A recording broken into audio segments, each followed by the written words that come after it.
உட்காந்துருவோம் வர்றப்போ. அங்கே என்ன ஒரு 2 மணி நேரம் நிற்க விட மாட்டேங்குது. ஆமாம். ஏன்னா அங்கே நிற்க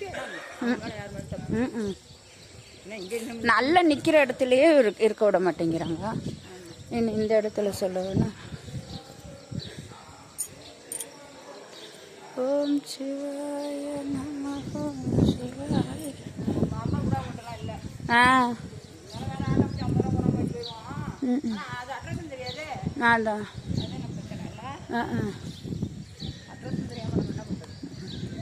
நீங்கள் அவரோட நம்பர் இருக்கா? அந்த நம்ம சுபாஷ் சார். அப்புறம் அவர்கிட்ட கேட்டுருவோம்.